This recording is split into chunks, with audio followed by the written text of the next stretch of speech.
Distribution provided by Cloud Sigma, the cloud that adapts to you. Visit cloudsigma.com/thisweekin for a free $200 credit. Today's episode of This Week in Startups is brought to you by ShareFile from Citrix. Secure file transfer built for business. Visit sharefile.com, click the microphone, and enter TWiST for a free 30-day trial. And by MailChimp. Manage lists with up to 2,000 subscribers and send up to 12,000 emails per month for free with MailChimp. Hey everybody, It's This Week in Startups. Today on the program, Sarah Lacy, the founder, CEO of PandoDaily. Stick with us. It's going to be an amazing episode. That's what it's all about, man. They said, money is the root of all evil. What? Funny how it feeds my people. We ain't gonna live like equals until we get the money, spend the money, and defeat you. Yeah, money is the root of all evil. What? Funny how it feeds my people. Yeah, we ain't gonna live like equals until we get the money, spend the money, and defeat you. Hey everybody, it's Jason Calacanis here, and what a great episode we're having. Thanks so much to my friends at MailChimp, first and foremost, for making a great product that I use at Inside.com, that I use at This Weekend, that I use at the launch conference, and that I've been using for years now. And I've had a great multi-year relationship with MailChimp as a partner on This Week in Startups, and they've really supported us. Let me tell you something. Social networks, they change. 1 year it's Facebook, MySpace, Rise, Path, etc. All those different services I've used. You know what email address I used on those? Jason@calacanis.com. That hasn't changed. I may have changed what service I use back and forth, Twitter, Facebook, Path, but my email, the email has stayed the same all this time, and it will for the rest of my life. Email's not going anywhere, just like the web's not going anywhere. Email is for life. And you really want to build an email relationship. Listen, at mahalo/inside.com, we've been using email to find the top fans of our shows on YouTube.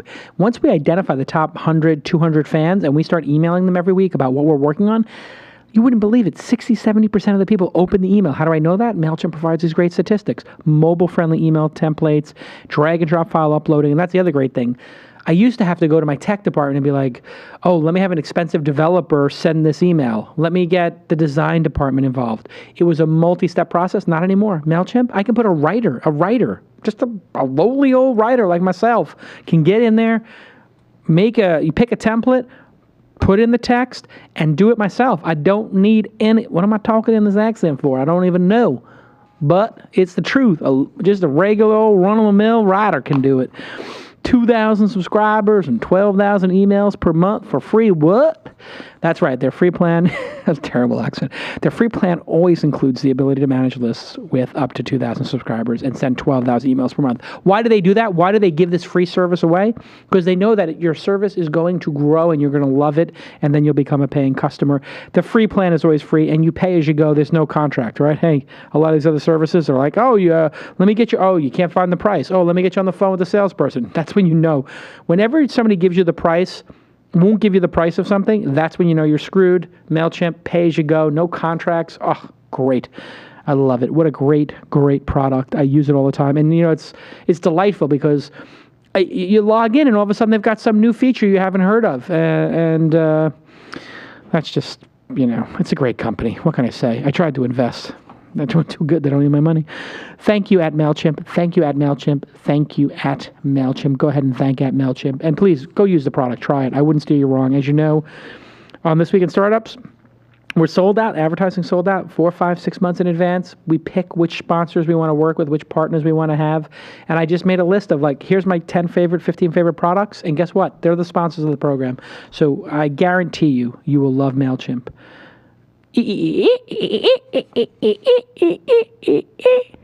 MailChimp. Let's get back to the program. Hey everybody, welcome to the program. This is This Week in Startups. Today on the program, Sarah Lacy, the founder of PandoDaily, is with me. And if you don't know what this program is about, well, read the title, This Week in Startups. It's about startups, founders, putting a dent in the universe, making something. And Sarah Lacy has been covering the space for years and is now a founder herself in her own right. So welcome to the program. Thank you, and welcome to the Founder Club. And welcome to the Founder Club, exactly. How brutal is it? It's pretty awful. It's pretty awful, isn't it? I I have to say, I felt like a dick for always asking this question as a reporter, because the question that pissed me off so much in the last year is, are you having fun?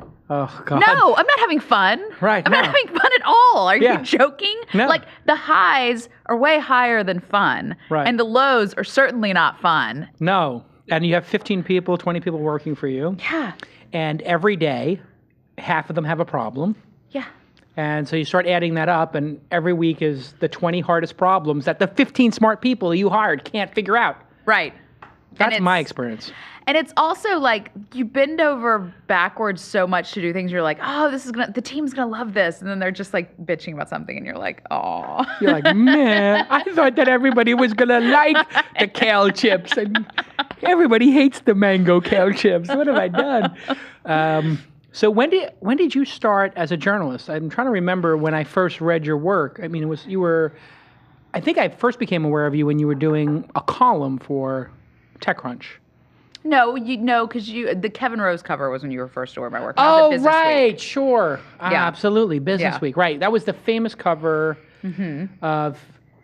Which sold 50% more copies than any other. This kid is worth $100 million or something. August, deadest week of the year, by far most successful cover. Wow. But very controversial, like a lot of things have done. What people don't know is, as the journalist, you have very little input into the cover, and you probably didn't even see that headline. No, none at all. Well, in fact, I did see it right before it, and I told them not to use it, and I told them all the reasons not to use it, but they don't care. And in fact, I was in the shoot when Kevin did the thumbs up, and I said, don't do anything like that, because they will use it. And but I had been a journalist for I've been covering entrepreneurs for about 15 years. I mean, I started when I was like 20, an intern in college. Where did you start? In Memphis. I worked for the Memphis Business Journal covering finance. And part of the LA, part of the advanced publication? Yeah, the ACBJ chain. ACB. People don't know this. That was the chain that is part of Condé Nast. Right. Advanced publications the less makes their sexy money. Part of. Yeah, is from all these business journals everywhere. Yeah. And a lot of B2B journalists cut their teeth at these regional. And it's great because it really is like a farm system. Everyone in those publications is either on their way up or on their way down. And it's sort of which one are you, which leads to a lot of interesting dynamics inside. Sure. But, I started covering business in Memphis, which was great. It seems like it's not, because it's like, what does that have to do with tech? But there's a lot of really powerful private companies who don't want to talk to anyone. So you have Elvis Presley Enterprises, you have Cotton Brokers, you have FedEx, who doesn't view itself as a Memphis company, so you really scrap to get news out of them. Right. And so I really learned how to be a reporter there. And I think a lot of these kids, like when I was coming up, no one got hired by the Wall Street Journal in their 20s to blog. You know what I mean? It's like you had to work for 10 years 10 to years, get to and that then maybe level. you could get a meeting, interview at the New York Times. And so it was like, but I think that model was so much better for reporters because you didn't make an ass of yourself on that stage. Sure. You know what I mean? Right. You really learn at publications that seemingly don't matter as much how to do that job before you get there. In the back of the book, if you make a mistake, and there's somebody to look over your shoulder. You get a lot of mentorship. I think it's really hurt this generation's bench of reporters. They're not really like reporters, are they? I mean, it's not like anybody ever told them what fact-checking is or how to behave on a blog. But also, I mean, it's not even just fact-checking. It's like, that's kind of the obvious, but just building sources. Right. When you've got to do 6 to 8, I mean, it's not really their fault. When you have to do 6 to 8 posts a day, you don't have 3 hours to go have lunch with someone for no meaningful ROI of what story you're going to get. Right. Except for the fact that when you're at the coat check getting your jackets and leaving, they give you some tidbit that's gold. Right. I mean, that's when the good stuff happens. Yeah. I mean, when you're saying goodbye. It's always the meeting where you're like, I don't think I'm going to get anything out of this. Right. But I'm going to go do it. That wind up being the beginnings of these amazing stories. Yeah. Here's the Kevin Rose cover. God, poor Kevin. And what a great entrepreneur, though. Kevin? You think? Or no? Yes, that silence sort of spoke volumes. You don't think? What do you think, Kevin? You look back at his career. I mean, I think Kevin is a little bit like what Paul always says about you. I think he doesn't play to his strengths. I think really? Kevin is actually a great media guy. And I think he wants to be the next Mark Zuckerberg. Well, yeah, so you're speaking specifically of when Dig went from being a community of awesomeness to let's try to chase Twitter or Facebook. Yeah. That was his mistake. Yeah, and I think, I think the other thing with Kevin is he always felt a little bit like he wasn't quite, CEO material and kind of didn't quite trust his gut enough. So it's like he had Jay in, he listened to other people, but then he would get kind of upset when they didn't. And it's that thing of like, you got to commit and just One way or do the other. it. Yeah. Or you got to not do it. And he was Right. always a little half in and half out of that role. Yeah. And I mean, I think Dig always, I mean, I wrote this like, you know, in my book that came out of the cover. I think they always had a leadership vacuum. You know, Jay was in the East Coast. Yeah. Kevin was sort of half in and out of being the, you know, really commanding that moral authority as the founder. Right. And, you know, it's one of the, I mean, we asked Reed in a Pando Monthly earlier this year, of every angel deal he's ever done, what was the biggest shock of a company that either made it or didn't make it? And he said, Dig. Really? He's Yeah. never seen a company have something and grow that fast and then just lose it. Yeah, it was very sad. So, I mean, he's a good entrepreneur in that I think he comes up with great ideas. I think he has a great design sense. Yeah. But it's almost like he doesn't trust himself enough. Huh. And then he interesting. blames other people when it goes wrong. Oh. Huh. It's a personal thing of mine. He keeps blaming that cover. He keeps doing interviews where he's like, Oh, really? He's don't like, ever that be on Business Week. It'll tank you. And it's Wait, like, is Business Week still around? I don't even know if it's still around. Wow, well, this is interesting. Because we were just upstairs in the pre-interview wondering, what are we going to talk about? And boy, we just started the show up from the bang. Sorry, Kevin. I asked her if you were a great entrepreneur because I think you are a great entrepreneur. I had no idea. lie. I need to work on that. No, I mean, I think it's part of your charm is your bluntness. But wait a second. You threw in there that I don't play to my strengths. Well, Paul Carr says I don't play to Paul my says you don't. Really? I blame that on I think we never thought Mahalo was the business you should be doing. A lot of people didn't think that. You know? You're Yeah. such a P.T. Barnum. You're such a media guy. I'm a media guy. That's right. Yeah, I think that might be fair. This is the thing. I saw a problem in search, and I saw the solution, and I pursued it.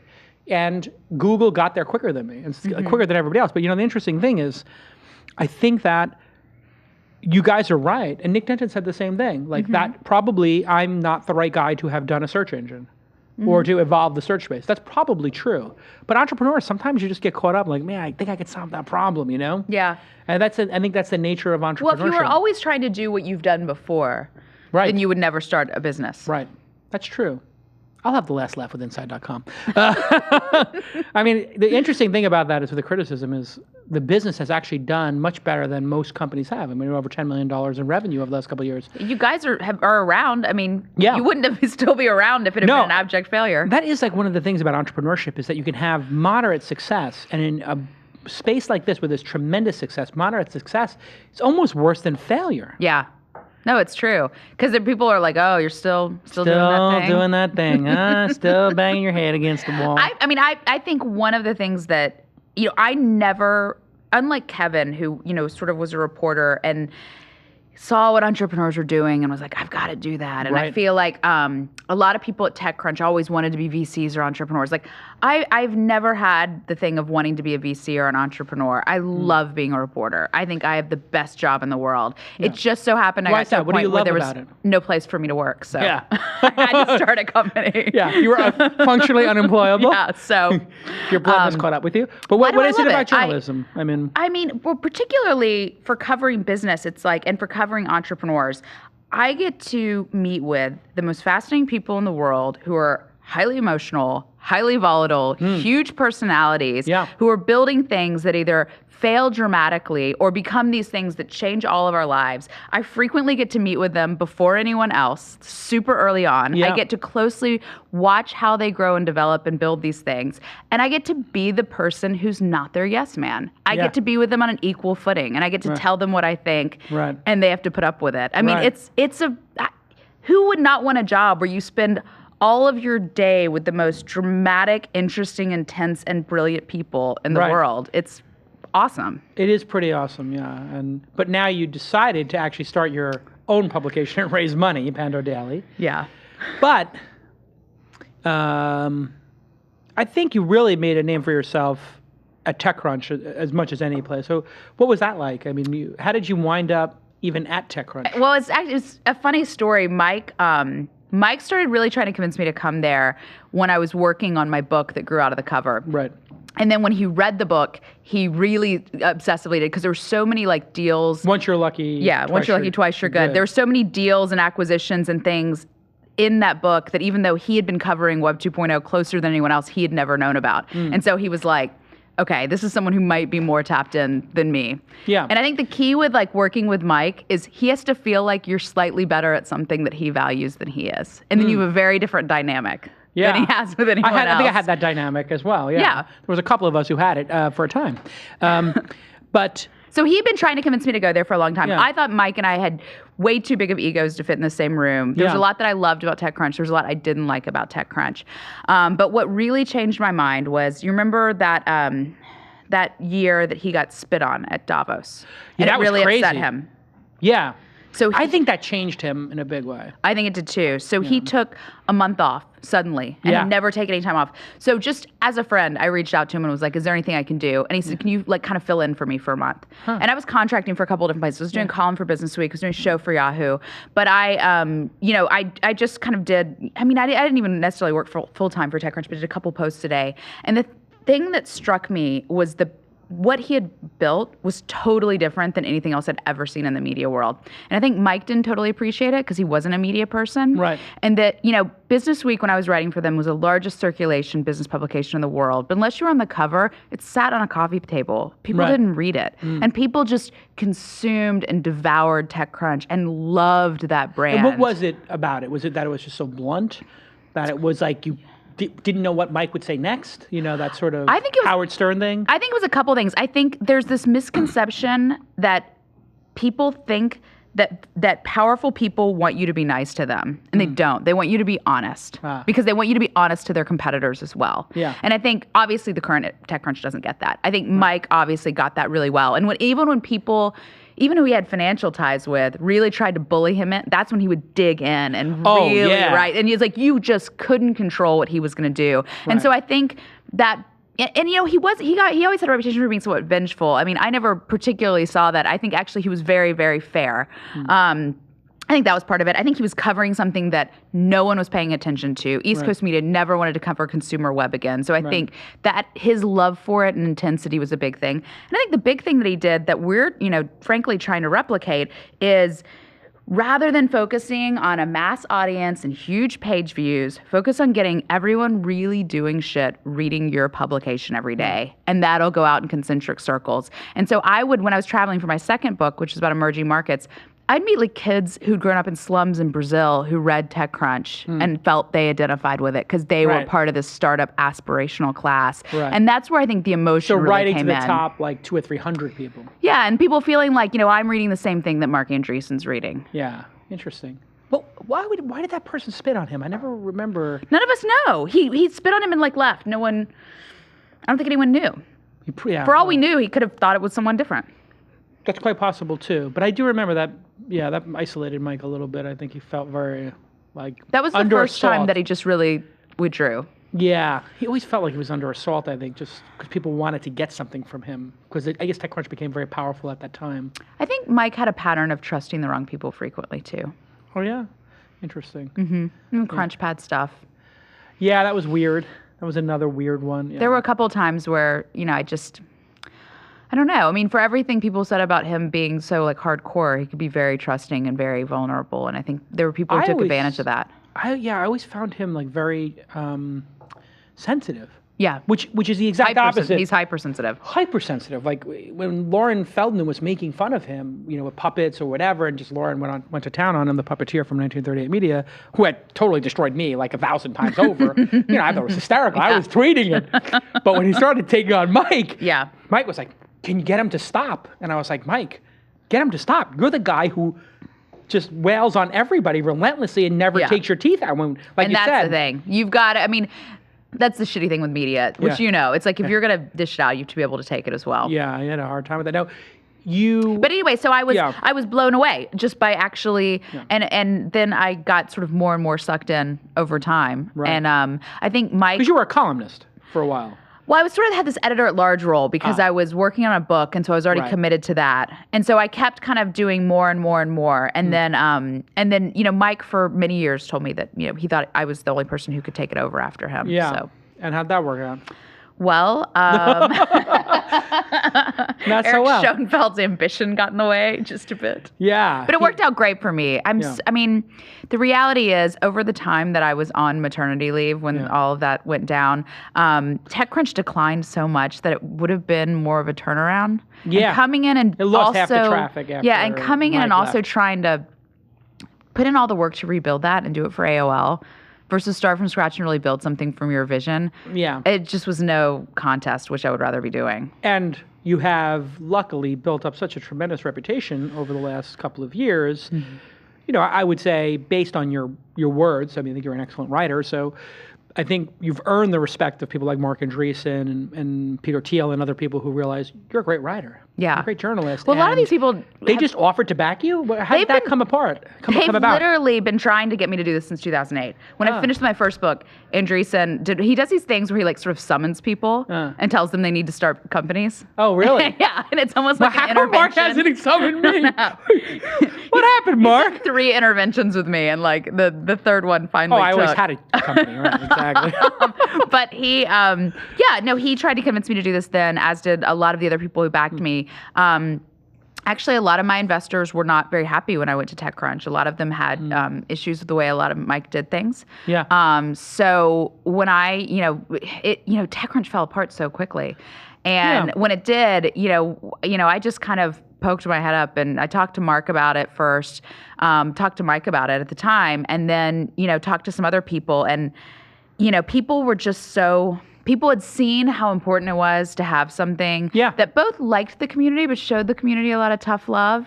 And when that was honest, gone, an honest voice. when that was gone, it was scary. Yeah. So I think my timing was really, really good. It was. And so you raised a bunch of money, but you had everybody invest in this round. How It was many individual ridiculous. investors? I think it was like 12 or 13. Kind of a mistake looking back or a good thing? Because, I mean, you're a great journalist. I've told you that before. I think you're, and putting aside even journalism, I think you're a good writer. But God, to have 13 of the most influential people as investors that you're covering is, in a way, the worst money you could take because it makes everything so convoluted. Well, I think if you if you're write gonna- about market, I mean, can anybody? The criticism would be, can anybody take you seriously if you write about Mark Andreessen? How do you answer it? Well, I think frankly we've answered it through our work. I mean, that criticism hasn't really stuck to us. So it's like, look at who we've been the most brutal on this year. Uber, backed by Menlo, which is, and a couple others who are also investors in us. So it's like, Beachman, another LA one we've been beating up on, backed by Excel, who also put money. I mean, everyone. So the let's thing be is, honest when here you for a have second. all of the biggest investors, it's a 0-0 ball game again. Oh, I you're see what happens. offending everybody. Right. So in I a think way, if it's like you're- a mutual fund. So you Exactly. just So sort of I cancels think everything if you're going to raise money, my theory was, look, I had a kid. I needed a nanny. I wanted to hire real reporters and pay them a professional wage. We needed funding. And if I'm going to raise money, it's way worse if I raise it all from Andreessen Horowitz. Sure. Then you're just like, If I raise it the PR, from everyone. Yeah. I think you're right. I think because I don't know if I was critical or concerned when I was like, well, how do I take this seriously? Because I do know that those people will call you. Amazingly, they don't. And I think they No? don't for the same reason that they didn't with Mike. Because they know me well. Everyone They I know you're raised gonna be a money pit bull? from, I knew really well. And they know that I would then make that part of the story. You then make the fact that they call part of the story. So Yeah. they know like, I guess that's true. I've would think- literally never had a single investor write and bitch about guess you've something. probably- And I actually was a bit surprised with the Uber stuff because we were so extreme on that one. What was the Uber criticism? I'm an angel investor in Uber. What's the criticism? I mean, Paul Carr just ripped their throat out. Why? Because he the whole libertarian I love stuff. Paul. It's the disingenuousness. Oh, I see. Of the company. And we went after them with it was the going into remember. New York, it was the surge pricing with the natural disaster. And then they tried to say, well, we had to do it to get people on the road. That was their defense of charging people, 10x during a storm. But then they came out later and said, well, if we hadn't done it, they would have driven for someone else. And it's like, oh, so it wasn't about getting them on the road. It was about taking that money yourself. Right. I mean, I think, Paul's a bit of a cynic. That's his sort of brand, right? And I will say Travis does have, knowing Travis for a better part of 2 decades, he does have a mission type approach. And I think it's genuine, but I guess Paul thinks it's more contrived. I think it's disingenuous. I think that that he wants to. come on, don't tell me you're fucking Robin Hood when You're like $30 into the I know, swear I jar know, and I right have now, no money. and I have no problem taking it off of a pregnant woman. like PayPal is accepted here. I need like a You're night gonna need to- nurse. I have no salary. I'm at No, a forget your startup. diapers, man. You're going to be sending me some formula, and next Pando monthly is going to be right in here. I'm I'm taking gonna the raise profit right money. off the top. So you're saying that he's don't just pretend using- you're Robin Hood Right. when you're delivering expensive cab rides. I do think that, yes, the surge pricing, I do think is... I think surge pricing in general is genius. I think doing it in a national disaster a and mistake. suck it up and apologize and say it was a mistake. That's the Yes, thing with that's- Travis. He digs in his heels. And it's and he's done this whole thing about how corrupt everyone is. We would never do backroom deals. What does he do? Turns around and does backroom deals. It's like, I think if he just owned up to what they were doing, I wouldn't have a problem with him. Yeah. It's the disingenuousness. Now, Paul thinks he's just an evil randroid. Like, he's more extreme than I am. That he's an evil randroid. Yeah. Did Paul come up with that word? Did you come with? That's a pretty good one. I have to say, Paul's a great writer. And I love Paul because he slagged me better than anybody ever in his life. You know the story, right? Yeah. Hey, everybody. It's Jason Calacanis here on This Week in Startups. What a great episode we're having. And I just wanted to take a moment to thank our friends at ShareFile by Citrix. What a great product. You can share files instantly of almost any size, access files from any computer or mobile device in a safe and secure environment. It's built for business. And really, I love these great features. You can request a file. So, let's say I need a file from you, but you're not using ShareFile, and I just say, hey, listen, here, I'm going to email you. You get a link, and you can put it in my little request file. And then I get an email alert when you upload or download files. You can share large video clips. It just works. And, I've been using it here at This Weekend. The audit trail is amazing. When you start looking at your files and you're able to see who opened stuff, who opened these asset files, and who has the rights to them, this is really cool stuff that they're doing, especially with the audit logs, incredible, and with the request files. This is industrial strength file sharing. So visit sharefile.com and click on the radio microphone button and use the promo code TWiST. That's the essential thing you need to do. TWiST for a 30-day free trial. No credit card required. That's the sign they're so confident that you're going to want to use this product. Go to sharefile.com, click on the radio microphone button. Use the promo code TWiST. TWiST. TWiST, TWiST, TWiST. 30-day free trial. Thank you so much at ShareFile. What a great product by Citrix. And if you want to go ahead, if you've already gone and gotten ShareFile at sharefile.com, thank at ShareFile on your Twitter account. Just say thanks for supporting This Week in Startups at ShareFile. I think it's really cool of you to do that because I get so much out of it. And it's a great product. It's rock solid. It's industrial strength. And if you really want to know, like, hey, when are investors downloading this pitch deck and how often are they downloading it, et cetera, or I'm going to request them to get the term sheets back, sign documents, whatever, request the files, have them put them in that secure and built for business, safe and secure. Yes, thank you at ShareFile by Citrix. Let's get back to the program. I mean, it's so genius. Yeah. You should tell the story for people who don't know it, though. You so, tell Paul. it. You tell it. Well, I mean, you were in London. I'm in London. And you were I just being sold like, my you were company. Tom-catting around and being Yeah. like badass Jason Calacanis. And Well, I sold my throwing company. down the black card. And I just like, raised a bunch of money. So I was on top of the world. It wasn't like I got my ass kicked by doing Mahalo for the last 3 years. I mean, humble pie. This is when Mahalo was going to change the world. Right, huge valuations, yeah. So you went there and you went to an event and you were being very, Jason Calacanis-y. And this was, when Paul was drinking. So some of this might be exaggerated as well. Paul was unique when he drank. Oh, yeah. I'm glad those days are over. Me too, I've actually. had enough of drunk Paul for my whole life. But anyway, he basically, put the whole bar's tab on your card or something? Well, here's what happens. We went to a place called Adam Street. Yes. And so I was in London, and it was, as an entrepreneur, sometimes you're hot, sometimes you're not. So I was I was peaking in hotness. So like all of London is like throwing breakfast for me and dinners. It was really fun. And Adam Street's this private club. They have a private reception for me. There's 20 top CEOs there. Or a dozen of us, I don't know. So I'm like, oh yeah, let me buy a round of drinks. And Paul's trying to come up to me to talk to me because he wants to raise money for his venture. Yeah. And I think I may have thought he was the waiter. And I gave him my card. Oh, no, he came up to me. I was like, do me a favor. He came up to me. I You now were like, remember. "Hey, buddy." My car was right at the thing. So he comes over. He's like, "Hey, I just wanted to." I was like, "Oh yeah, give us 4 more Macallan 18s." You know, it's like a $30 drink. You know, I'm like, I guess 4 more Macallans. He's like, "Okay," and he goes over and he orders the 4 more Macallans. He goes, "And do me a favor. It's on this guy's card." He said, "Oh yeah, I got his card." He goes, "Just buy all 10 people at the bar a drink as well." And he put like $400 on my card. But I got the card back. I just, gave it to him. I was like, whatever. I don't know. London's expensive, I guess. But he put it in his book, which was the best part.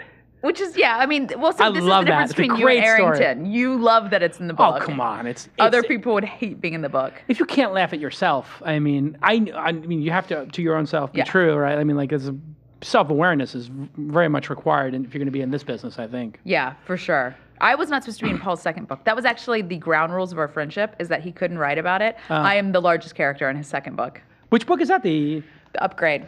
Oh, I didn't get that one. You haven't read that one? No. It's about him getting sober.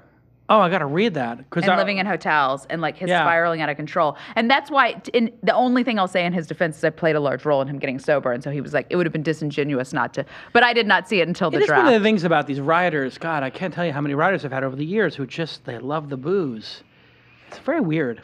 I definitely like booze a lot. Yeah. But not that much. I haven't had it in 2 years. God, had Paul was out of parasites living control off me. for- There's a difference. And I mean, I lived that very intensely with Paul. And the thing that would freak me out is like, when I would have evenings when I would drink too much and do something stupid. Yeah. It would be over a 7-hour period. And it would just simply be by the factor of the end of the night. It's 3 a.m. We're all still talking. Yeah. And I've had a glass in front of me the whole night that I am now a stupid idiot. Right. Whereas. And I've said something that maybe was a little too blunt or brutal, or I shouldn't have Probably. said. Right. But Most you haven't likely. tossed over a table of drinks. Whereas Paul, it would 15 minutes. Yeah. I was in London with him when he got laid off by The Guardian. And he writes about this in the second book. And, we're all hanging out. It's brunch. And we'd even had brunch already. I think I had one Bloody Mary. I think he had nothing. And then he went to the bar to get around, and he came back and could not stand up. And I physically don't know how he consumed that much alcohol in that period of time. Yeah, give me a double and I'll But take it a would double. just be like he would get so drunk so quickly. That's what was really scary about it. I got to read that book. So where's the business at today? You have 15 people working there? 15 people. And We're about halfway through the money we raised. Okay. So we had about 2 years, a little bit more of runway. We just had our first year birthday. The first year was really focused on building a really great editorial product and, putting together sort of a compelling event series. yeah. And I think, mission accomplished on both. yeah, both of those went better than we thought. I Yeah. mean, the event series we nailed sort of very from the beginning. The editorial team was harder. I mean, this summer we ended up getting rid of about half the staff and rebuilding a little bit. I mean, we definitely Why is that? did a Because lot of there's not a tweaking. lot of, like you're saying before, trained up writers, and there's such competition in the Valley for the ones who are good.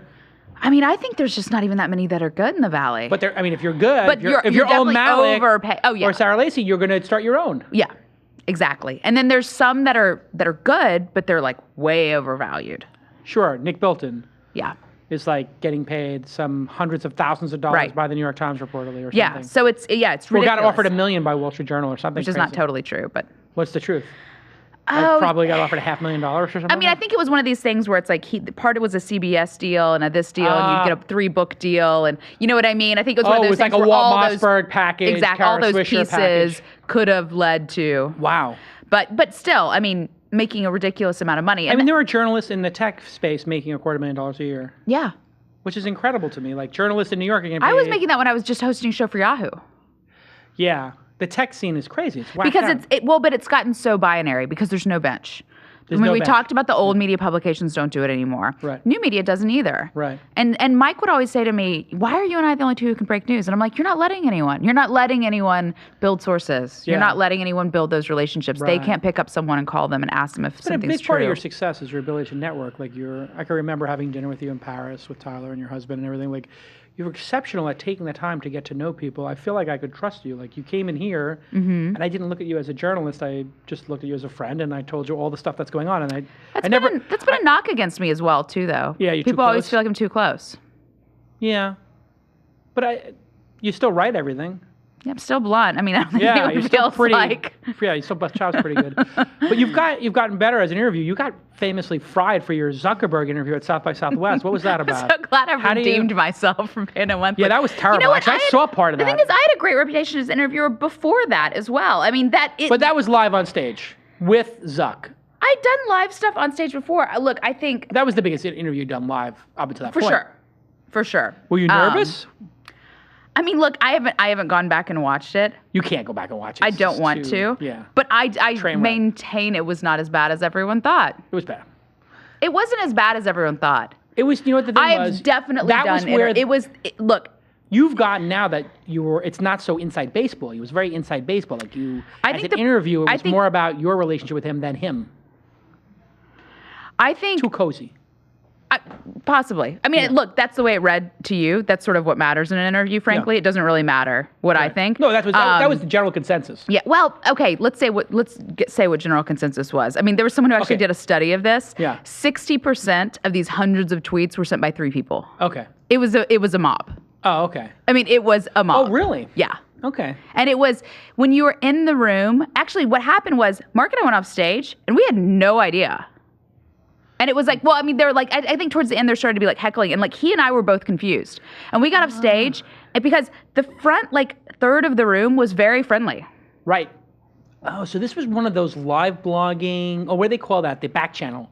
Yeah. Yeah, these back channels can ruin events. And it so was they like, were like he and I torturing both you on the went back through channel. like Yeah. a 30-minute thing of after getting off stage of just being in shock because we felt good. actually didn't think it was that bad. Yeah. It was a learning experience, though. Yeah. You know what, though? It was less a learning experience in how to do interviews because, you know, I maintain, like, sometimes my interview style works and sometimes it doesn't. And I think Right. I've gotten better at it, but I don't think I've dramatically changed how I do interviews. I think Right. I've been luckier that, like, that was just a particularly bad gig for whatever Okay. reason. Yeah. And I think also the South by Southwest was in a time where they were going between being developer-focused to business-focused. Oh, They didn't indie totally... versus- you They had told that, us like- not to take questions. And then everyone was mad we didn't take questions. Right. There was a lot of weird stuff that played into it. Yeah. But you know, but I'll totally like own up to it, whatever, because I'm probably benefited from it more than Yeah. anyone. But you've seen every year since then, there's been a keynote blow up at South by Southwest. Part it's of it sort of is a that. trend, yeah. Part of that is that atmosphere. But I think what I learned about it, I mean, it was Drunk. so People are drunk. it was so Those 3 people could have been valuable drunk. in terms of like just getting the shit kicked out of you. Did it and hurt getting your back feelings? up again. You took it personally. Oh my God. Yeah. You have hundreds of people saying everything pilot. from how awful you are to they're going to gang rape you in a back What? alley. I mean, it was That's kind of hardcore. weird. I was about to say, do you think it had to do with being a female? You know, like I think I would have sometimes had these this, guys get particularly vicious towards women. Like, you know, the contingent I'm the talking about. viciousness and the sexuality definitely comes out with a so woman. weird, yeah. But I think I don't think I was attacked only because I was a woman. You know, I think it's the way you get attacked is different. It's interesting. Like, because they're going to attack Mike. They're just going to do it differently, right? They're going to spit in his Yeah. face, and then they're going to say they're going to gang rape you or something. Yeah, You know, but it was equally. But you know, when the Kevin Rose cover actually felt much worse, the controversy after that, because that was the first big controversy I went through. Right. And the interesting thing was that one was totally not your fault, Yeah. right? Like, that's just totally out of your control. Yeah, I mean, the story was, but although even the story, which if you look back and read now, was pretty conservative. I mean, one of the things we said is YouTube could sell for $500 million, Right. sold for 3 times that. Right. But people were so emotional about the .com bust. I mean, Mark Yeah. Andreessen's always said it was that generation's Vietnam. Yeah. And it was like, that was one of the Not first. a great analogy, but yeah. It is. I mean, it's not Well, a PC analogy, but it's Not a PC analogy, but it was. It's the haunting of it. Well, and you know that was what? the If first. people lose yeah. their retirement savings, Yeah. they're going to take it pretty bad. And the other thing was like analysts and journalists all felt really duped. And they felt really Yeah. stupid for believing in it. Yep. And Yeah, they that got was the the wool first pulled over their national. And this eyes. was one reason that cover took 6 months to come out because there was a lot of debate inside Business Week about it. Wow. First time a startup had been on the cover since then. It was one of the first national publications saying, no, consumer web actually is back and it's going to make tons of money. And that was a really radical thing to say at that time. You've been offered to be a VC. You said no. Why? I mean, again, I think I have the best I didn't job know in that, the by the world. way. I just assumed. I think I've said that before. No, Maybe. but yes. I, Gotcha. Go ahead. See, that's professional interview technique, Sarah, right there. I didn't say you were just bad lie. at it. Just lie. You've been That was brilliant. I think I have the best job in the world. Yeah. And I think there's, I think a lot of journalists even if they're really good at calling those early companies. Like I first interviewed Mark Zuckerberg when he was 19. Sure. I thought he was really interesting for a lot of people. That got a lot of loyalty with him, which was great for me as a He's journalist. a very loyal guy. But on the other hand, that's very different than me putting money in and being successful. Yeah, having the guts to actually write a check is different. And it's like, I think a lot of journalists feel like, oh, I'm so good at calling this stuff, I'll be a great VC. I think it's a really different skill set. I also think you need to have built a company. Yeah. I mean, you do think that, right? Like I do. I can't tell these someone they MBA need to fire journalists, someone. I can't tell someone they need to do layoffs. I can't tell someone they need to do that when I haven't had to do it myself. Right. You know? What's the most difficult thing now that you've actually had to fire people? Is it the firing, the hiring, the human capital stuff? The hiring was really hard at the beginning, for sure. Now we're doing well, so it's gotten easier. Why has it gotten easier?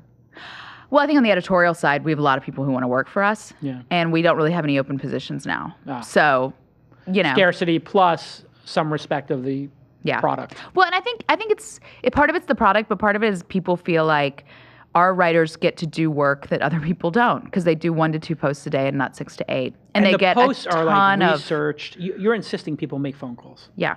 How embarrassing was it when TechCrunch, I mean, for you as a TechCrunch alum, and I think you're as associated with TechCrunch as you are PandoDaily at this point. I'm sure that will change over the years, but still. Yeah. When they report that Google bought a company for $400 million when they didn't. I mean, what do you think when you see that? I mean, does it make you like... I've long since gotten over the emotion of watching TechCrunch decline. And this is one where Paul and I are unique from other people who've left TechCrunch. I think a world in which the people are leading that blog, it's so divorced from what we built. It is. It's so... and so it's like, at some point, it's like a sports team where you're just kind of rooting for the jersey because like it's not the same place. It's run by AOL. It's totally different strategy. Even the people on the business side, like Heather, like they're not there anymore. Right. All those people left, and it's like. I loved Heather. So it's, I just don't have that same thing. But there's a funny. It's got to make you laugh though when Alexia like writes a drunk post. I mean, you wouldn't. You know what? I actually think it's sort of horrifying. I think it's to the point where like. Why is that? Frank, Explain. I think she. Look, I mean, I just went through this with Paul, and even Paul didn't write drunk.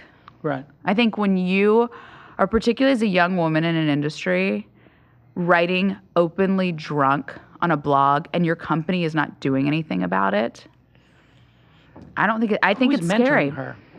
I don't know, but AOL, it just shows how much AOL doesn't give a fuck about that brand. Yeah, it's kind of weird. Like, why would you? They're letting these people self-destruct in public, and it's it's unseemly. It is. When I saw that, I just immediately, I said something to her, like, don't do that. Like, so many people have reached out and done that, and it's not funny. And there's weirder stuff behind the scenes. I mean, it's like, because we still have people we still friends with people there, people who call us and tell us these things. I mean, it's like, it's. So what about the stuff where, like, obviously we know the kid, what was the kid's name who took the laptop? Oh, Daniel Brew. Daniel Brew. Like, so, okay, so stupid kid or whatever doing stuff there, but it was a bit of a free-for-all on the editorial. People could write whatever they want. So there was. It was. I mean, that's one way we're very different. Yeah. But the free-for-all, in a way, made it so unpredictable and unique. Yeah.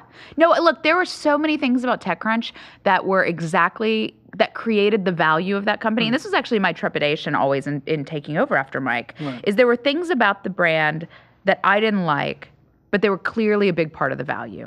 And so when you're going to take over after someone who is as iconic of a founder as Mike and try to take that company to the next level, it's like, how much can you trust your gut when your gut's telling you some of this stuff is just really bad? Yeah. So that was another reason it was actually sort of comforting to just sort of start fresh. Yeah.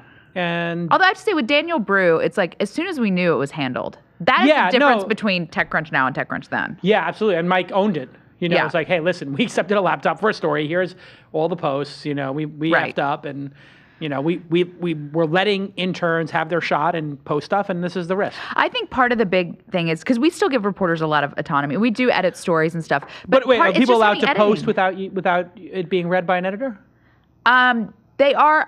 I mean, it's allowed as a funny word. Yes, they're allowed to, but everything goes as a routine. Through. Does it go through? Usually, everything is looked at by another set of eyes. Usually, it's the copy editor though, or our managing editor who's the copy editor. Right. So it's not. I certainly don't. So you keep a little bit of a tighter range, if you will? We do. So everything will go through Nathan, who's the managing editor, who's mainly looking for are you making your argument? Is there a flaw in your argument? You know, stylistic stuff, that kind of stuff. Right. And that's for our more senior writers. The ones that we're still developing, like we want me or Adam Penenberg to read their stuff. Now you got Penenberg. Isn't that crazy? How's that? I still can't believe I got He's Penenberg. like twice the journalist of both of us put together. Now, how'd you get him? There's a fucking movie made about Penenberg. I know. Shattered Glass. It's amazing. Peter Sarsgaard. The second I hired him, we were in New York, and Paul and I went back and watched Shattered Glass. Shattered Glass, and I just kept being like, I can't believe this guy works for me. This is phenomenal. Unbelievable. Look at you. You know, and he was teaching journalism. He's a journalism teacher. And so it's still perfect does, right? because NYU, so much of what we want to do is around mentoring and developing talent because we just think that's a massive hole in the industry, and that's how we win this thing. That's when you leveled up. And so to hire someone like Penenberg, I mean, for those of you who don't know, it's phenomenal. Shattered Glass is a story of essentially somebody who made up stories at the Atlantic? The New Republic. Yeah, the New Republic. And, Stephen Glass. Stephen Glass, it's an incredible film. Peter Sarsgaard, Chloe Sevigny, and the guy who played Luke Skywalker. And Steve Zahn is Steve Zahn is Adam Penenberg. But basically, the Forbes Online team. Forbes or Forbes? It was Forbes Online, and the Forbes thing that Online. was called Forbes Digital Tool. Can you imagine a worse name? Yeah. We are digital tools. Please make fun of us now. What's so great about that story, though? By the way, this is one of the best episodes ever. I could talk. You and I could talk about media all day long. Oh my God. In the history of people forget how reviled and unrespected online journalism was then. And it was like you were even just struggling to be taken half as seriously as something in print. And New Republic was like the snootiest of all print. We're an Air Force One, And so for Adam Penenberg, this online reporter from Forbes Digital Tool, to call out this guy who had fabricated dozens and dozens of stories. It was like the first big seminal moment for online journalism. I mean, it didn't have the national implications by any stretch, but it was sort of a Woodward Bernstein moment for online journalism. And to have that guy working for us is phenomenal. He's fantastic. Great journalist. I mean, and also just a sweet guy. Sweet guy, but that's like legit, like more legit than anybody in tech journalism, pretty much. With like Steve Levy, John Markoff, like those level of like legendary Walt Mossberg journalists. But he's like up there with them. He is, and he's such an ethical champion. And I think the degree to which the only complaints about us are going to be, raising money from people we cover, and am I too close to the industry? Having a number two like Penenberg, it gives us a lot of trust. When I saw that, I was like, savvy move. Savvy move on Sarah's part. Now, you and CrunchFund had a falling out. What happened there? Because Mike was on the board, and then you had to do a blog post. And by the way, I already told Sarah in the pre-interview, like, we don't need to get into Mike and I's disagreements, but you have your own disagreement with Mike, and it would be remiss of me not to ask for the audience. So what the hell happened? You had to kick Mike off the board? He double-crossed you. Yeah. And what happened? Explain. I don't want to get too into the details because, look, Mike and I had a very close friendship. There was a lot we did for each other for many years. I had his back for many years. He had my back for many years. And there's a level in which, like, I handled it the way I handled it because I didn't want to invite the world into our drama. And I didn't want to sort of disrespect our friendship by that. Unlike myself and Mike. You guys have a very different... We have a different approach. One was funny because as it was playing out, there was like some conversation between him and someone on our side, and it was like, all you're gonna do is like milk this for cheap page views, and it's like, you so don't understand me at all. It's like exactly what we did not do. Right. But I think it's pretty obvious from like looking at what's happened. I mean, look, Mike wound up deciding that he was going to accept hundreds of thousands of dollars from a direct competitor to do things that he had promised to us as part of a financial deal. Right. And it was, to me, a blatant violation of his fiduciary duty as a board member as we had agreed on it. Yeah. And I think that, look, as you know, I had a really good relationship with Mike. We had a very different relationship, but I certainly saw a lot of people that he was a bully to. And Mike would be the first to say, I'm a hammer and everyone else is a nail. Yeah. And I think with bullies, when you let them get away with it once, it changes the dynamic forever. So I always made a promise to people who were even concerned that I had Mike in my life, that I would never let that dynamic start. So it was as much about that as it was the betrayal. Right. But it was shocking. It's kind of shocking. I mean, it parallels my experience exactly without getting too much into it, but I think I really cared for Mike, and I considered him like a very close friend. I almost felt like he was my little brother or something. Like I had to look out for Mike. And when people would say, "Oh, Mike is this bad guy," and I just like, listen, Mike's misunderstood, and I always tried to go to bat for him, and then he just totally threw me under the bus, and It got a lot nastier between you two, though. Because I'm not going to sit over and let stop doing it. Well, I was just, I was like, I can't let you steal from me. Yeah. And he just looked me straight in the eye and said, "I'm going to take the conference. I'm renaming it. You're going to get nothing. And if you don't like it," he said, "sue me." I said, "Okay, that's what I'll do. You're telling me to sue you? Fine, I'll sue you." And then I sued him, and then he called every single potential sponsor of the launch festival and said, "If you speak at Jason's festival, if you go there, you can never be in TechCrunch again." So then I called AOL and I was like, "Hey, by the way, are you making threats against me? Because if you're making threats against my ability to do commerce, then maybe I need to be in a lawsuit with you, Tim Armstrong." And I was like, "Okay, well, I'll raise the ante. I'm rich too. I can afford lawyers. Let's go." Right. But then at a certain point, I was like, you know what? This is getting too crazy, and there was starting to be collateral damage, which was the startups at the event. Yeah. And the startups at the event were like, TechCrunch reporters won't come to the event. And then that was like, I sort of felt like, the scene in Superman where like Zod realizes like, oh, I don't have to beat Superman. I can just kill all the humans that he loves. Right. Like I'm not in it to make money. I was never in it to make money. I love this. I love the startups. I love the co-founders. And so I'm like, well, if you're going to go attack them, and he started attacking the founders of the companies coming to launch and telling them they would never be in. What was war? And I was like, you know what, Mike? Fine. I'll drop the lawsuit. I'm out. And Yeah. you know what? Best thing I ever did. I should have taken your approach because now launch is tremendously successful. And I have to say, I probably learned a lot from watching other feuds that people had with Mike. And it's like, look, I was very much on the Mike side during that whole thing. So it's like, my view of the situation was, not surprisingly different, but like, who knows? I mean, so I'm sure I've heard versions of what he's told people about us. So God only knows. But I just Well, how do you think he's going to be as an investor? I mean, do you think he's going to be successful, or do you think he's just... I think he can be. I think sometimes Mike's his own worst enemy. Yeah. I'll tell you who surprised me. MG has turned out to be a way better VC. Sure. I've talked to so many entrepreneurs who really, really love his feedback and think he adds a ton of value. I always thought he was very smart. Yeah, but that's not an easy leap to make from reporter to VC. It's not to take anything away from him. I've been impressed at what a reputation he's built for himself. I've invited him to the launch festival as a judge all 3 years. I know Mike and I can never do that, but he never responds to my email, but I always feel like for the community, I should be the bigger guy and invite him to come, even if Mike and I I'm certain Mike and I will never work out our deal, nor would I want to exactly. Like I sort of approach you do. Like if you screw me and you steal from me, I can't really get over it. There's a lot of people who are, you know how the Valley is. It's like you get these intense things and then people always sort of make up. So there's now all these people that are trying to get you and Mike to make up. Yeah, and it's honestly not that I hate him. It's like I think a lot of the anger is gone. It's just kind of hurt, and it's just kind of like... Well, he was supposed to help you build that brand. Yeah. He invested, and then he was going to do all the live events with you. And he was on the board, and he was like... And it's like, and then he went back to TechCrunch. It's a lot of trust. It's a lot of trust. And when someone just, I'm like you. I'm kind of like a bulldog about the trust thing. And it's one of those things where it's like, it's not that I want him to die. It's not that I hate him. It's not that I wish him ill will. It's just, I don't need you in my life. Right. I have a very crowded life. And I have full life. I don't have a lot of time, and it's like I just don't want someone I can't trust around me. My company's too important to me. Yeah, I told Mike I always thought the turning point for Mike was when he got the spitting in the face was one, because that really really rattled him. But the other one was when he got into the Time 100. I said to him, by the way, this is truly, because he's always felt like an outsider kind of a thing, right? Like he's always had this like little chip. And I said, by the way, this is a really big deal. And it also means nothing at the same time, because there's a bunch of journalists in a room and they pick these things and they just say, we need somebody from tech. Right. And they just say, we need 3 tech people. We've got 3 dance people. We got 2 artists. We got 5 music people. We got 2 people from the movies. We need 2 wild cards. We need 5 academics. We need 3 tech. Who's the biggest names in tech? Yeah. Okay, who would they might have said, who can we rile up by putting on the list? Yeah. Who's our wild card from tech? Right. And that was you.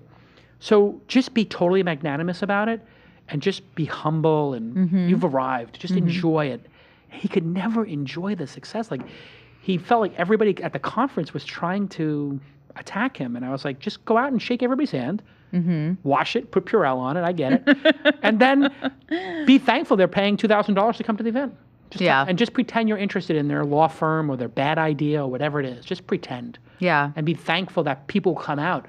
Yeah. Be thankful people coming out. Like your event series has been so good for you. Oh my, I mean, that's one thing. When I was a reporter before, I always had a little bit of like antipathy for readers. But I think when you're actually building something, it's like, the fact that people love us as much as they do, the fact that our events sell out, the fact that people read, it's like it is such an emotional connection. Yeah. Because it's just like, you're building something, and it's like, anything consumer web can be so maddening because you can be the smartest person, you can have the most success, you're the best investors. You cannot force people to love your product or read your product. And you know what? And when they respond to it, it's just like, magic. Oh my God, thank you. Yeah, you success, right? Like you read my work. I mean, I've the greatest moments for a journalist, I think, are when the comments or the reply comes in, or you're, just in an airport and somebody comes up and says, "You Sarah Lacy," and they mention something you wrote. Yeah. And it had an impact on them. Right. Changed their life. Well, that's what was so great about my first book. It definitely didn't, it did fine. It didn't sell as well as Penguin would have liked by any stretch. I think it was a little early, frankly. Yeah. But I have met over the years literally thousands of kids who decided to start companies and move to Silicon Valley because of reading it, which is actually a little scary because it's like, I hope that goes well. Yeah. But people would come to signings and they had, every corner dog-eared, and they, so it was by no means the best-selling business book that year, but it was just, like I was saying about TechCrunch, it was devoured. Yeah. Such a great feeling. Hey, listen, everybody who's in the audience, go ahead and go to PandoDaily/events, and I highly recommend, especially if you're one of those business people with those corporate cards, you go ahead and support Pando Daily by buying a subscription, becoming a member. So worth it. What a great interviewer she's become. She was good, but she's become excellent. She's really good at it. Hey, and look at the lineup. Josh Koppelman, Drew Houston, and then Danny Reimer. Holy cow. All-star. Well, then later this year, we have Dick Costello, we have John Doerr, we have Mark Andreessen, we have Fred Wilson. Great. We have a ton of great people. And just twice a month. And this is the business model, it feels like to me. Like ads are one thing, one but of them. This is a great one. It's good. Yeah, such a great I think one. at some point we'll do a big 3-day conference, but I'm Sure. not rushing into it. Ugh, and I think there's something it's a lot so of work. special about the monthly events because, we just had Brian Chesky in January, and he looked at me and he was like, "This is the first time I've done something where people have come just for me." And there's something about it, we have one speaker. Yeah. There's not a cram thing. It's not 20 minutes on stage and we're trying to drag news out of you. Yeah. It's this evening's about you and we're going to hear your story. And you're going to tell us shit no one's ever said before. Right. And you're going to be interesting and you're going to be funny. Right. But we're not out to get you in this interview somehow. We're not out to trick you to say something or, whatever. It's just a very different dynamic. And I think it's really, we're capturing a history of what is happening in these 3 cities at this point in time. And every time I get done with one of these, I just think, God, I wish I could watch one of these of Jim Clark in his heyday. Yeah. You know what I mean? Sure. It's and just being able to see an early Mark Jeff Andreesen Bezos for 2 hours talking. Or It's Sergey. And Larry, you miss these moments because these guys changed so much and they can never even really remember what they were like back then. No, it's really capturing history. Continued success. Obviously, I'm a huge fan, and really great to see you build such a great brand. Really, and I think Thanks. I admire the having built a couple of these. I admire the way in which you're doing it, which I think is you're doing it with a methodical, real intentionality, I would say, and I think that's coming out in the results. And I think you're playing the long game, which I think is smart. Don't you think some of that's about being? I'm interested because you've done both. About being an older entrepreneur. Yeah, I don't think that Sarah Lacy needs to prove anything. So therefore, I feel like this is your great work of your life. This but I will think be. It's also every place I've worked, I want to do it better than that. I feel like every, so much of the way I build the newsroom is what I hated in newsrooms as a reporter. Right. Yeah, it totally informs what you're doing.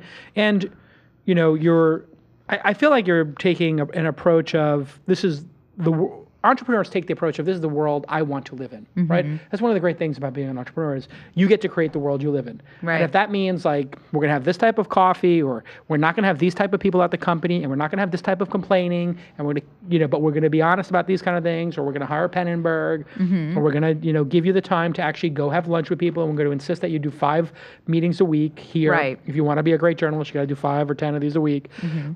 You're creating your version of the world, and now it's manifesting itself, and that's really what entrepreneurship is about. Well, and the best part is that people have responded to it because you can do it all day long. And honestly, the one thing that I heard as a knock when we were raising money was people were like, "You're really known for doing deep reporting and long form journalism, and do people want a whole side of that?" And I think that we have more than that, but that's certainly what we're known for. But when we did a reader survey when we were working on our redesign, and far more people filled it out than I thought would. And it was, you didn't have to leave your name. So I was expecting people to just, be jerks. Yeah. But I mean, I would say greater than 90% of the respondents, when we asked what was the thing they liked most about PandoDaily, they all said like long form, really well written journalism, not afraid to call people out, which was the thing that people were like, do audiences really want this? And I think there'll always be a place for well-researched. People aren't as stupid on the web as people like to think they are. No, they're just like, just because Pinterest or whatever, I mean, and there's no dig to Pinterest, but just because some lighter form of, consumption exists does not mean that this old form goes away. Right. I mean, you publish my email newsletter once in a while, and thank you for that. And, I'll write 5,000 words, 7,000 words, 3,000 words, and people read to the end. Yeah. People the do want astounding long thing stuff. for us is how many people watch the videos to the Pando monthly interviews, which are 2-3 hours, and people will watch them all the way through. Where can you get that? And we have that same phenomenon here. Like, where can you get the interview? This is the first hour-long interview you've done about your career. Yeah. I got you early. I did to you what you're doing to these kids. I got you early, Sarah. I know a lot of that is I'm always scared to be on the other side. I know the tricks journalists play. So which firm did offer you the job as a VC? That I'm not answering. You assume it was only one. No, I assume it's many, but I want to. Which one were you closest to doing? I wasn't close to any of them, honestly. It was very, very flattered, and I was stunned, frankly. But I knew that was not what I wanted to do with my life. This is the thing. I'm not a particularly modest person. I think I am easily one of the best tech journalists working today. Yeah, because truly. I put in the time and I work my fucking ass off. Totally. That was like a $40 sentence. That's okay.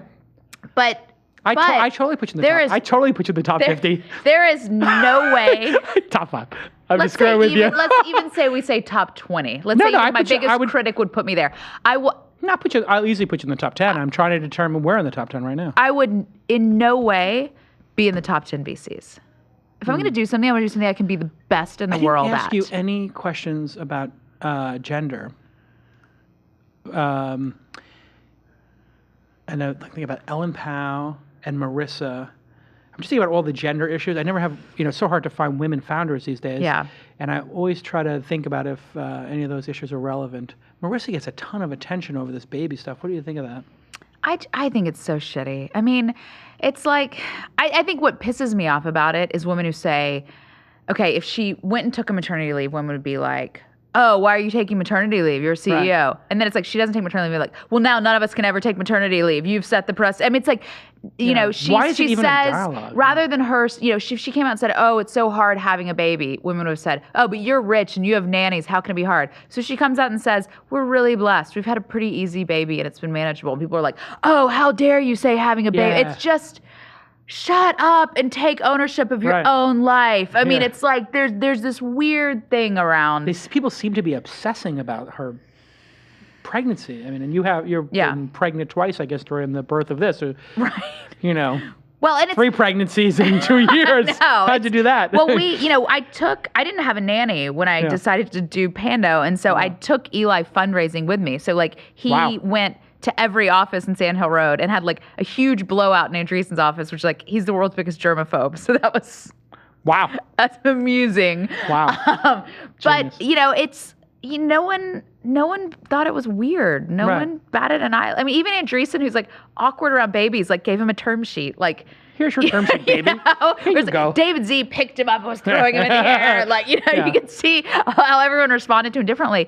Other times he'd just sleep in the room and it was fine. But it was like, I think if there was true sexism in Silicon Valley, a woman showing up with a baby and saying, can I have $2.5 million to go start a media company? Yeah, somebody would be like, someone would have said no. Yeah, so you feel it's overwhelmingly a meritocracy, even though it's filled with a lot of men. Absolutely, and I think that they're definitely. And whenever I say that, people will say, "Oh, well, that's just because you knew them." I'm like, okay, well, then that's a different problem. Then it's a networking problem. Then it's maybe a gatekeeper problem, but it's not a gender problem. Right. And is there a gatekeeper problem? I mean, if everything is so open and. I mean, look, I showed up in Silicon Valley in, 99, working for a no-name publication, little girl from Memphis, Tennessee. Made it happen. I've been a reporter, and it's like, I just made it. There was no reason for anyone to ever do anything for me. And so, I don't know. I look at immigrants who come to this country and what they build and what they accomplish, and they don't have the cultural background. They frequently don't have like the language background. No safety They net. come in and do it with nothing. Really, we're supposed to feel sorry for women? Like, I don't know. It just bothers me. Yeah, I was interested in asking that question because I've always felt like the industry is such a meritocracy, and you watch VCs, like they would literally kill their own mothers to get like shares in Facebook at the in the ramp up. Like, if a woman has a hot company, a man has a hot company, if somebody who's got, whatever color skin has a hot company, these VCs want to fund it. Right. They wouldn't care if Zuckerberg was male, female, Asian, black, white, Hispanic, or otherwise. They care about the growth curve. Right. They're mercenary in that way. And it's also, there's now this thing of like, oh, well, women can do e-commerce because like women are buying it. Like, I run a site that our audience is 90% male. Yeah, what does that have to do with the gender stuff? Yeah. But I will say, I do think it is definitely a challenge that women biologically have when it comes to Babies. Having kids. Because, course. Look, there's at least a couple days I'm going to be in the hospital. There's nothing I can do. Yeah. You know? And not every woman has, a pregnancy that allows them to travel, right? Like some women get grounded at 3 or 4 months and they're like, that's it for you. I've had a super easy pregnancy both times, which has been great. Yeah. I've never thrown up in either of my pregnancies. Wow. I've always powered through them. But, and I think I always say that other than Sheryl Sandberg, I think I have the only other marriage in Silicon Valley that truly is 50-50. My husband is, on it. He's a very engaged dad. He's not one of those people that it's like, oh, Sarah went away. What do I do with this kid for the next, week or so? And we have a phenomenal nanny. And I think so much of it is like, people ask my advice on it. It's like, don't be afraid to get help. Don't feel like you're a failure to get help. No. Don't feel like it threatens your relationship with your kid. No. I've never had any of those things. Yeah. And, it's not because of me that it's been doable. It's because of the people around me. You have a team, yeah. And, and I think there's advantages. When you talked about Penenberg, we also hired this phenomenal woman named Keelan Linehan, who had been at Gawker before, who's sort of my number 2 on the business side, and I think is really going to be like the Heather of this business. Right. Although I don't plan on giving up the CEO job. But I think she'll probably grow into the COO. Yeah. It's maybe news to her if she's listening. Yeah. By the way, soon someday you'll be COO. Congratulations. So far, you're doing well. Don't push it. But, I feel like, being pregnant and knowing I sort of had this clock was like, there's shit I got to fix in this business in the next 9 months. And that's when I got serious about fixing the editorial. That was when I brought in a number 2 on both sides of the business. Sense of urgency. You don't have the time to... And I think a lot of founders, they try to overcompensate for the weaknesses in their companies too much, and I knew I couldn't do that. And I think it's so important with the blog, because the biggest weakness of the first generation of blogs is they were really dominated by a single personality. Yeah, single personality and infrequent publishing. Bad combination. Somebody goes away for a month and the blog's not worth reading. Yeah. You need to have a collection of voices. So we look really carefully at even or I do. The staff doesn't, because I don't like the staff to look at metrics. I think it gets in your head as a reporter. But I look really carefully at even, whose stories are the most read. Mike's stories were always the most read at TechCrunch. Didn't matter who he brought in. It was such a him. It was so him. Yeah. Which was a lot of the success of it. Right. But I think it was always going to limit it from being bigger. And actually, when I see weeks when it's like my stories are the least read, it might bruise my ego a little bit. No, but I know we're on the right track as a company. It means you may not be. It means you're doing your job as CEO. Well, and editor-in-chief. We really work. A lot of days, I sacrifice my stories to help with a punch up other people's. Yeah. Yeah. And kudos to my team, by the way, because Adam and I are fucking tough on these guys. Yeah. This is old school editing that we got coming lucky. up that people do not have anymore. No, God. And I say all the time, you hate me right now, but you're going to love me in 6 months. I would terrorize my journalists in Silicon Valley Reporter. I'd make them come into the meeting. I would look at their stuff, whichever one was the weakest. Why don't you read yours out loud? We don't have time for everybody to read out loud. So much worse. How about yours? Read it out loud. Or actually, even better, I'll have somebody else read yours out loud. And then they would read it out loud and some sentence doesn't make sense. And they're like, I'm sorry, Sarah's just making sense. Sarah, what did you mean here? Is there no comma? And just person would be like, you better brain my this. team is listening. I could be such a bigger asshole. Seriously, if you make somebody read all you have to do is do that once every couple of weeks. Like somebody reads their stuff out loud. Let me read it out loud. I want you to hear it. Yeah. Lean back. Oh. Well, I mean, we'll sometimes do that in editing sessions, but I would not do it in front of the whole team. Oh, I would. But, but Adam and I are both, but that's look, we're not asking anyone to do anything we didn't do in our career. Of course. My first 3 months at Business Week, oh my God, I was brutalized. I mean, I was brutalized. Like, coming up in these publications, but not that's because that their long whole ago, the whole publication's reputation is at stake. you would move the markets. Yeah. You wouldn't move the markets. Look of what these Jason Blair did companies. to the New York Times. So it's what is it, 10 years ago? And the first thing, if the New York Times makes any mistake, the first thing people say is Jason Blair. Yeah. Jason Blair. They're never going to stop saying Jason Blair. Right. Jason Blair is going to be one of the top 5 journalists of all time at the New York Times forever. Congratulations. So depressing. No, he'll be the Yeah. You'll say name 5 journalists from the New York Times. You'll be like, okay, well, there's Jason Blair. Yeah. And then there's these 4 people who actually did or work. even if you don't, you're like that guy who lied. The guy who lied, and then there's everybody else, right? There's a lot at stake. Hey, listen, everybody go check out PandoDaily. Sarah, you've been a wonderful guest. Thank you for being so honest. Thank you for putting $60 in the swear jar. And everybody, oh wow, look at that. And so wait, you did Nasty Girl last night? How'd that go?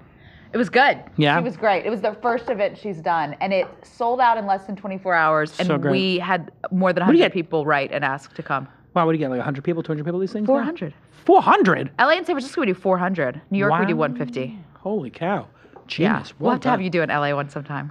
I don't know if I don't know if people want to hear from me. I'm kind of down funny. right now, because I'm, I haven't had a big successful, I guess the Launch Fest was very successful. I'm not But sure our audience cares necessarily about Not big me. successful stuff. I think they like hustlers and people who All right, work then I would hard probably and do people okay. doing shit. You know what I mean? yeah, I think maybe the second half of the year when I get inside.com, because that'll give people a lot to talk about. Yeah. 'Cause it's Well, we only do LA quarterly. fourth We've quarter, I'll we've have got inside.com. out. Brian Lee next, which is going to be crazy because I've great. been Shoedazzle. hardcore on Shoedazzle. Well, that's been this complete train wreck. I mean, they went I've they been hired this other hard, CEO. yeah. They get rid of subscriptions. The whole thing collapses. Literally now nobody tells wants, tells a million women who are happily paying him $40 a month, we don't want your money anymore. Right, and then everybody else who's doing a subscription-based business, and now the whole well got poisoned. These poor other subscription-based services are like, nobody will invest in my business because... But I was a big fan of Brian, Yeah. and in fact, the first story I did when we opened was the exclusive on Honest launching, and I've been a big fan of his, and then It's a little ADD, is that I the issue? ripped into that. He just went from whole business company. to business to ADD? I don't think he's too ADD, but I think the problem is it worked really well with LegalZoom. Ah. And as you know, entrepreneurs tend to extrapolate something that worked well for them to this is how it works. Sure. And sure. Previous success is not indicative And look, of they future. picked the wrong guy. They hired the wrong guy. Yeah. And it's not just Brian's fault, it's the board's fault. People don't blame boards enough. Listen, there's only one right person. It's the founder. It's very rare that you find Jeff Weiner or somebody else to come run the business who's as good as the founder. Do you has the believe that? passion. Yeah, I do, actually. I've just seen it too many times. I mean, if you look at the truly great businesses, it's very rare that somebody else comes in who cares enough and has the long vision and the... It just, I mean, go through the list. I mean... Well, but there's eBay, there's Google, there's Yahoo. I mean, Okay, there's... well, how's Yahoo and eBay done? Thank you. Okay. Thank you for those examples. Okay, but you could also say that some would about... argue yeah. that Google brought Eric Schmidt in only because Wall Street would not have accepted Larry and Sergey Right. 10 years ago. And now, I'm sorry, but did Google not just hit the high, their new high today? I mean, Right. And if you look at Larry's leadership, that place is getting He cleaned up. surprised me. Oh, yeah, I wasn't surprised at all because I know him, but I was surprised. he's very long. You know, I mean, I keep bringing that word up, but like he's got a very long view of this, and it's Yeah. like, okay, Sergey's going to go do Google Yeah. X. That's super long. That's Right. that's 5, 10, 15 long, and I'm going to do 5 to 15 month long. You know, and it's like what a perfect, like it's almost like he's sacrificing doing the interesting stuff to make sure that ad business grows, to make sure it's moated with Chrome and Android. Like, Right. No, I think they've become one of the most interesting companies. And this time last year, I didn't feel that way because I felt like they were doing so much cheesy stuff with how we were pushing Google Plus, and like I felt like he really had this little Zuckerberg envy and was personally sort of threatened. I think over the course of the year, that obviously went away. Yeah, and what the whole concept that Facebook was going to dismantle Google is laughable now. Yeah. But that was the whole discussion 2 years ago. I didn't understand it. I was like, I don't think advertising and social networks. Well, they're fundamentally different businesses. Yeah. And advertising and social networks, I'm not sure. Yeah. Like, do I really want to be interrupted for TurboTax while I'm looking at pictures of my kids? And it's like, I mean, look, people mistake that what made Google so powerful as a company was its business model, not how many people were using it. No. It's the intentionality of typing a word in a box and then being able to serve an ad. Right. Right. What do you want? A Volvo in Santa Monica? Great. What do you want when you're going on Facebook? It's like, I don't know. I just want to see my friends. Yeah. You can't advertise pictures of kids. Zuckerberg seems to be doing a good job, bad job, average job. I think he's doing a good job. I think, I'm like so behind on this call.